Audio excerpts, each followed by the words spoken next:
Hi everyone, my name is Brendan Wanless, and welcome to my course, Android Apps with Kotlin, Notifications and App Widgets. I'm the Android architect at SoFi, a finance tech company. I've worked as a professional Android developer at small startups and large multinational corporations. I have a passion for Android development and love helping others to explore the exciting platform. Notifications and app widgets are essential parts of today's best apps.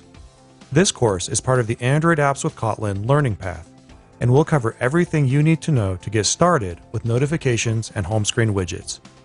Some of the major topics that we will cover include Android notifications with Kotlin, starting activities with notifications, styling notifications, and home screen widgets with Kotlin. By the end of this course, you'll know how to take your app's functionality outside the normal app confines and into the Android home screen and status bar with engaging notifications and home screen widgets.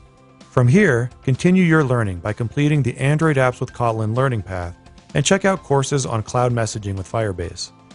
I hope you'll join me on this journey to learn how to create notifications and widgets with my course, Android Apps with Kotlin, Notifications and App Widgets at Pluralsight.